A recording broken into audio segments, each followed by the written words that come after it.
encarnar com as nossas tendências. E as nossas tendências, elas são a soma de uma identidade, que é a nossa identidade real, que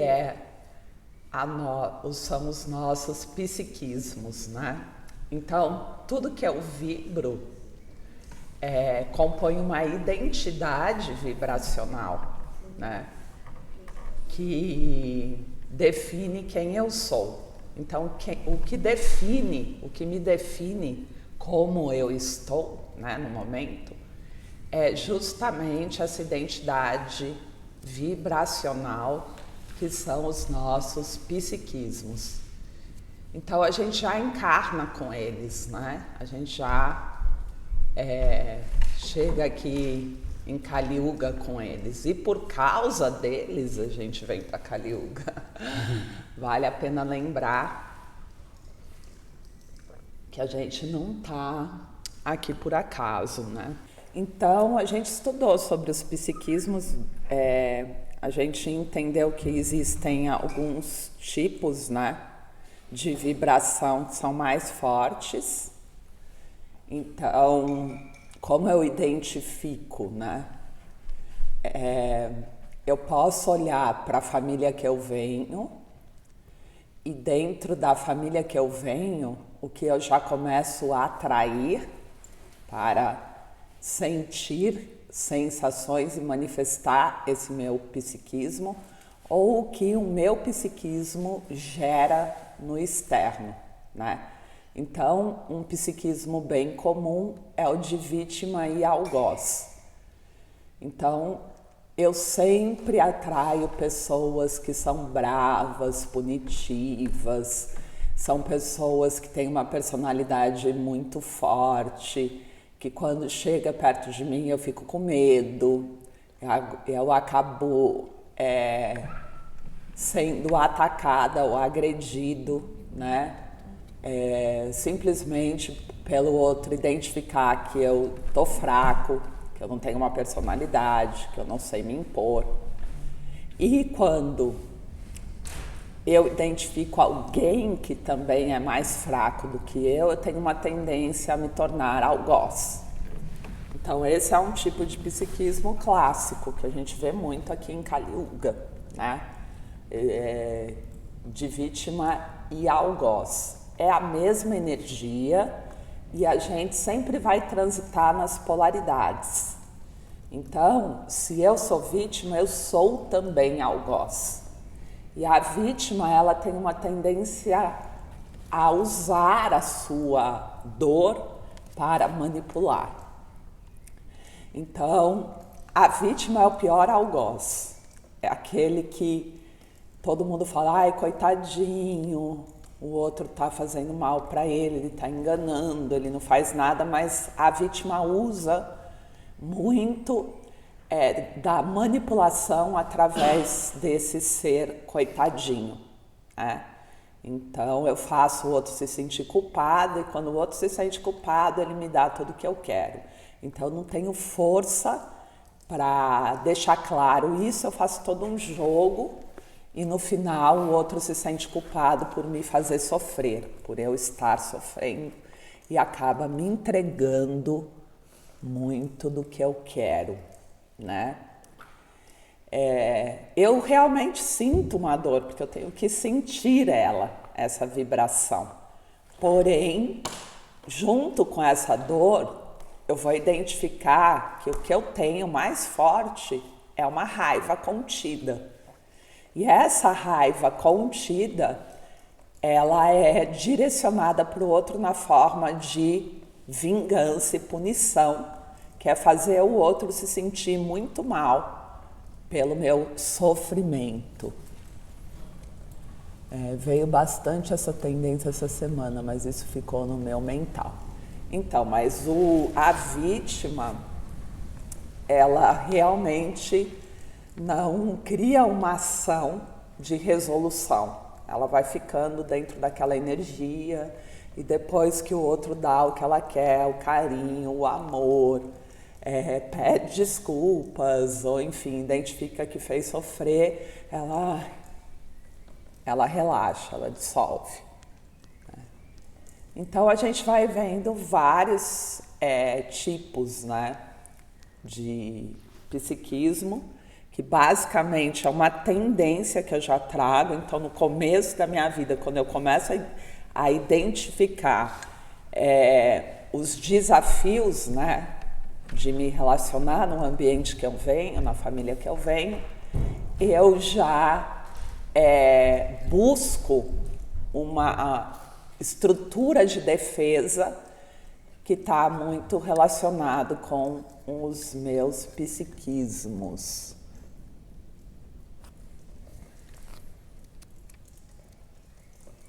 Certo.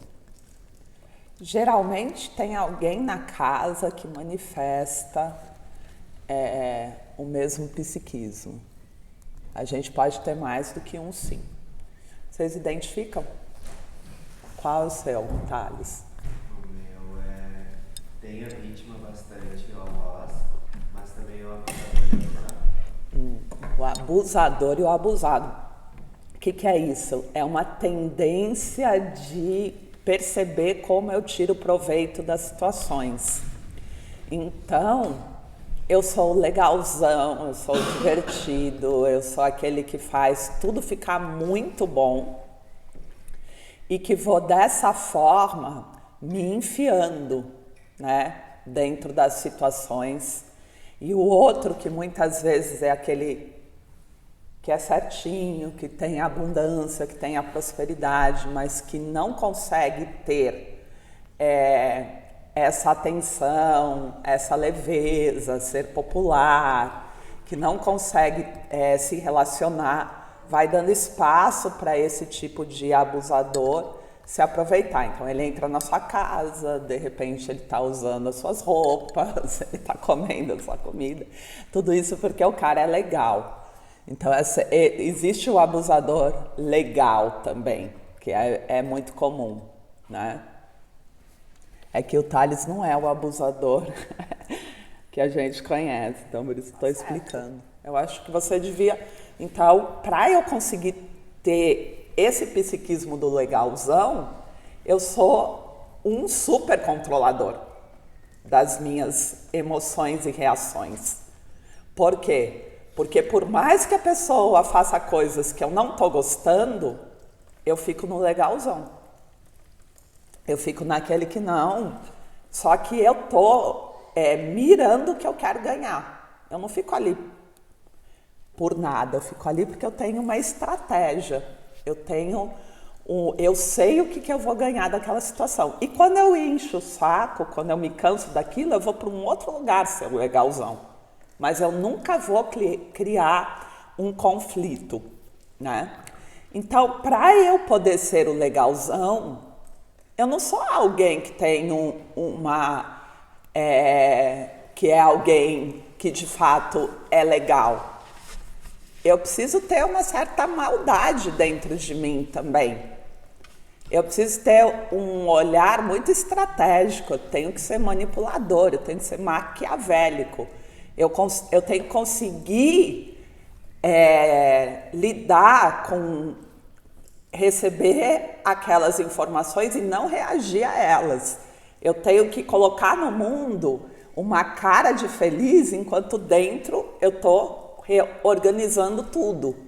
Então, se a gente for pensar em psiquismo, a leitura que a gente faz, esse cara é um cara muito legal. Ele não cabe, a gente começa a desestruturar isso, porque é muito importante a gente entender que ninguém em Kali Yuga é muito legal. A gente está encarnado em Kali Yuga porque a gente vem com muitas tendências, né? E a gente usa umas estruturas daquilo que eu entendo que me coloca no mundo de uma forma mais fácil de ganhar. Então eu uso tudo isso para ganhar e não perder, né? Então, os meus psiquismos mostram a forma como eu vou agir ou reagir. Tá certo? Dá para entender? Fica claro? Então, de fato, aquele que está conseguindo ser o legalzão, ele não é um coitado. É? Sim ou não? Ele não é o vulnerável, é? Não. Talvez o algoz seja muito mais vulnerável, se a gente for pensar. Porque ele está realmente se mostrando, né? É isso que a gente tem que começar a ver no processo da leitura energética. Então, o legalzão, ele ganha a fama de ser mais vulnerável, mais sensível, mais de boa, uma pessoa leve.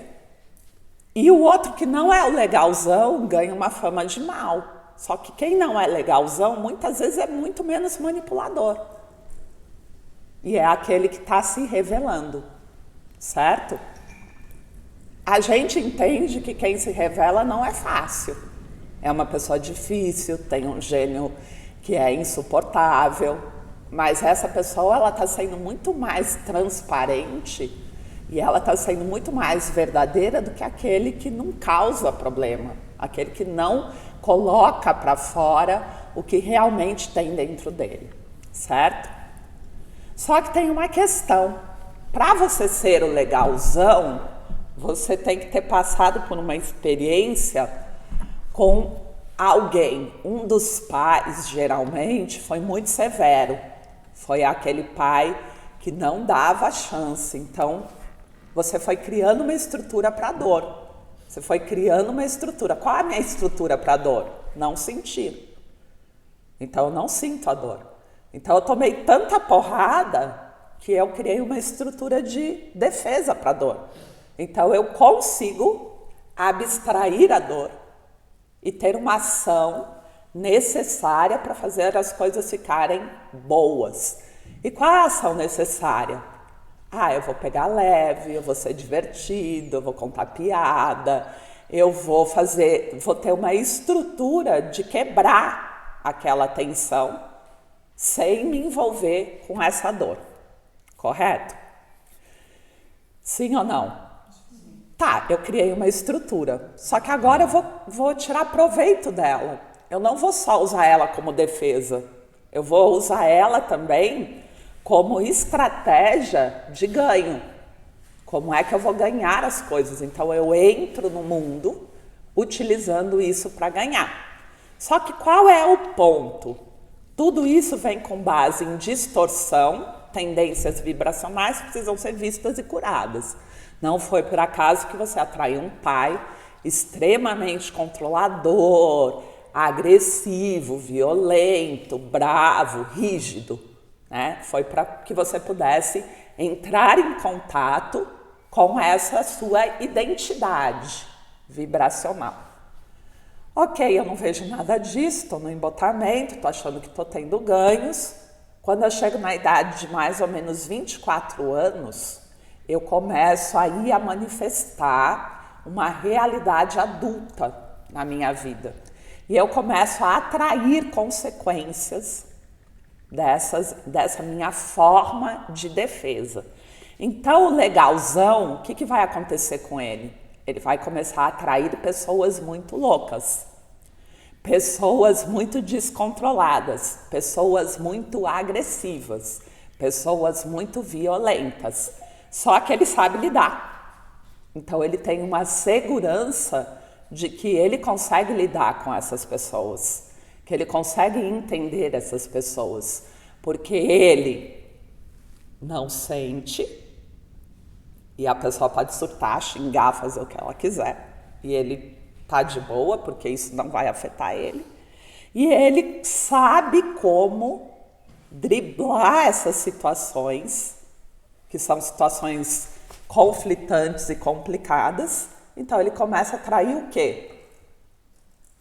Psicopatas para se relacionar. Então, para cada vez ficar mais claro o seu psiquismo, que está sendo não sinto, não lido, fico indiferente e controlo a situação, eu começo a atrair a mesma energia. Não é que eu sou psicopata, eu não nasci psicopata. Mas esse psiquismo vai atrair pessoas que realmente são. Então, o que acaba acontecendo? Eu começo a perceber que eu estou entrando em situações muito perigosas na minha vida e atraindo pessoas que de fato podem gerar algo sério. Porque eu tenho que sair disso, eu tenho que mudar isso, eu tenho que quebrar isso, eu tenho que curar isso. Dá para entender, gente? Então, tudo tem consequência. A gente não... Toda a nossa estrutura de defesa e manipulação vai dar ruim. É isso que a gente tem que entender. Por mais que possa ser o nosso lugar de conforto, o lugar conhecido, o lugar que eu uso, vai dar ruim. Porque a ideia da encarnação não é a gente continuar com as nossas tendências que trouxeram a gente para Kali Yuga, entende? A ideia da nossa encarnação é que a gente olhe para isso e cure isso, e use a encarnação para isso. E qual o caminho? O caminho da verdade, o caminho da vulnerabilidade, o da inocência, o da espontaneidade. Esse é o caminho da edificação do espírito, correto? Então, se eu estou usando qualquer estratégia fora disso, vai dar ruim. Esse é o ponto que a gente precisa começar a entender. Não é que você vai perder quando você se tornar uma pessoa mais espontânea, verdadeira e pura. Na verdade, você começa a parar de atrair situações que são situações que vão ficando cada vez mais sérias dentro das relações. Né? Vocês conseguem identificar?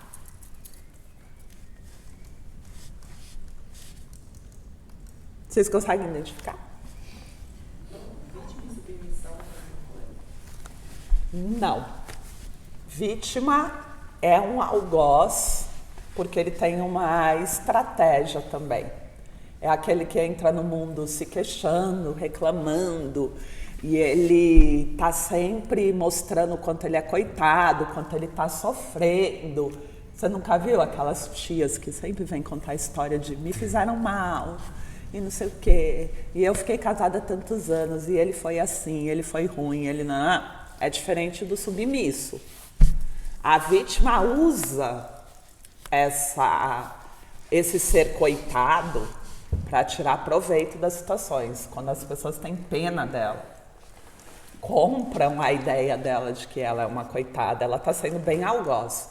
O submisso não é assim, ele não sai falando sobre o quanto ele foi uma pessoa que sofreu na vida. O submisso, às vezes, ele até é muito positivo, ele nem quer causar nenhum desconforto, de fato. Ele realmente fica com toda a dor dele ali, aguentando todas as dores de todo mundo, e ele pega para ele. Ele não prioriza ele. O submisso é aquele que não se prioriza, é diferente da vítima. Então as pessoas confundem muito vítima com submissão. A vítima pode fingir ser um submisso, mas em algum momento ela vai estar contando fofoca, ou ela vai estar falando de alguém, ou ela vai estar... Eles são bem algozes mesmo, as vítimas. E no final, ela vai virar esse jogo contra você, e você vai ser o culpado por alguma coisa. A vítima sempre faz com que o outro seja culpado. Você já conhece pessoas assim? Conhece? Conhece pessoas que são sempre vítimas? Não dá raiva delas quando a gente vê que elas são algozes, na verdade, que tem todo esse jogo. E realmente, se você for mais a fundo, você vai ver que tem um super algoz ali. Tem uma energia assim de vingança, de raiva, de não perdoo, de sofrer demais. É diferente do submisso. O submisso, ele absorve isso para ele. É quase como se ele não tivesse o direito mesmo de ser feliz, né? Então ele prioriza a felicidade dos outros. Ele prioriza o bem-estar dos outros. Mal ele consegue olhar para ele. Então o submisso, ele também encontra aí um lugar de defesa. Então, na medida que eu não olho para mim, eu também não sofro. Então é um lugar diferente. É um psiquismo diferente. Então, são pessoas que vão fazendo muito e vão se largando. São pessoas que vão se deixando de escanteio, que nunca se priorizam. Elas não sabem nem receber. Então, é um psiquismo diferente. Não, então, mas quando a gente está no psiquismo, esse é o ponto. A gente identifica energeticamente e a gente começa a se relacionar. Mas o abusador consegue identificar quem é a pessoa que tem o psiquismo igual, de abusado e abusador. E você sabe o momento que você está como abusador e você sabe o momento que você está como abusado. A gente consegue identificar isso. Não é que a gente não tem consciência, a gente sabe o que a gente está lançando energeticamente. E que energia, que força e que intenção eu estou colocando.